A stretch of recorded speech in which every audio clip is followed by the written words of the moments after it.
Hi guys, it's been a hot minute since I've updated you, so I thought I'd do a follow-on video from my last one. The last video I was talking about the mandatory reconsideration stage of my PIP process. So I said in that video that I was going to submit for an appeal. I found that in my mandatory reconsideration I was really detailed with everything that I wanted to say. So when it came for my appeal, I waited until my mandatory reconsideration letter arrived and I read through that. I did get some points for daily living, but I think they literally gave me 6 points. So when it came to the appeal part, I think I literally went online, applied for, like, submitted an appeal. Can't remember if, I think I added one more letter, which was my diagnosis of vasovagal syncope. And then but when it came to actually describing why I deserve daily living, I literally just wrote a few sentences and I was like, you've given me 0 points on such and such. I feel I deserve such and such because, and then give your reasons why you feel you deserve those points. And then luckily I was then sent a letter that said that I had been awarded the not the standard, the other one, my brain is just so foggy at the moment, enhanced care. So all in all, I applied, I think, in like January last year. I didn't get my telephone interview until like April, possibly, I think around April. And then once I had that, I heard back quite quickly that I didn't have any points at all, so I submitted my mandatory reconsideration, where I was very, very thorough. I went through absolutely the whole form, like literally I requested the reasons. I can't remember what they call that. So I read through literally all of the reason, all the assessment and all the reasons and everything. And then after that, sorry, after reading all the assessment and all their reasons, I basically went through everything and said, well, you said that I can do this, I can't do this, blah de blah blah. And I was just extremely thorough, and I think I even submitted more evidence then as well. So yeah, after all of that, then I heard back from the mandatory reconsideration. To be honest, I must have called that PIP line so many times because I was just so anxious throughout the whole thing.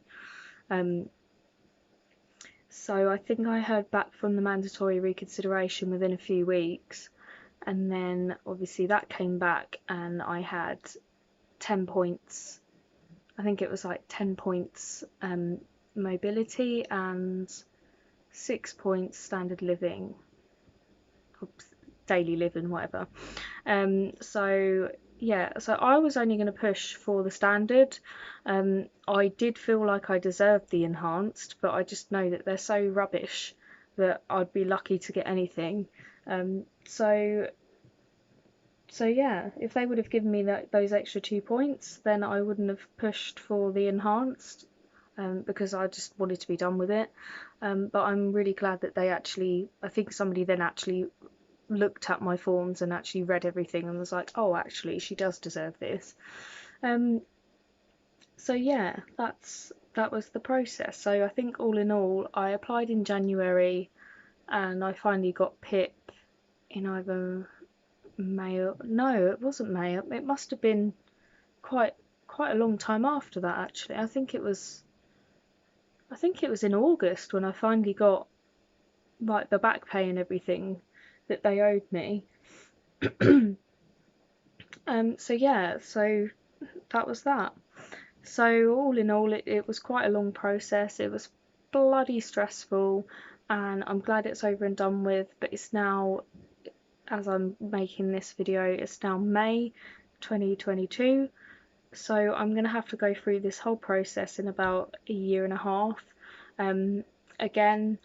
But yeah, it just proves that if you persevere with it and you don't give up, then there is hope. But you really do just have to keep on at these people, because they just won't listen. So yeah, as for my health, it kind of fluctuates. So I get times when I feel functionable, but then there was a time about, it must have been about 2 months ago now, where I had to have 2 weeks off of work. So like, because of my health, and I literally just couldn't get out of bed, and I couldn't lift my head, because I suffer quite badly with fatigue and vasovagal syncope, which means that I just pass out quite a lot. So yeah, so I was in bed for just probably on and off for about a week, but I had 2 weeks signed off of work from the doctor. And that was really scary. That was, yeah, really scary.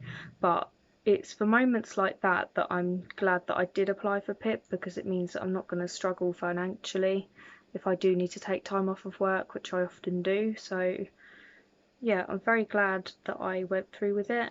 And yeah, there's hope for you all, and I really hope that if you're deserving of getting PIP, if you've went through all the descriptors and you feel like you deserve PIP, then you really do need to just persevere with it and just don't give up. Because if I would have given up, I got the form, it said I had 0 points and everything, but I just knew that I was entitled to it, and I just kept on pushing for it. And yeah, as I say, it proves that if you do push for it, and you do, you just show these people that you're not going to give up, then then you're more likely to get it. So yeah, that's my update. And yeah, hopefully I'll be doing a few more vlogs and things, but to be honest, I just don't know what to talk about now.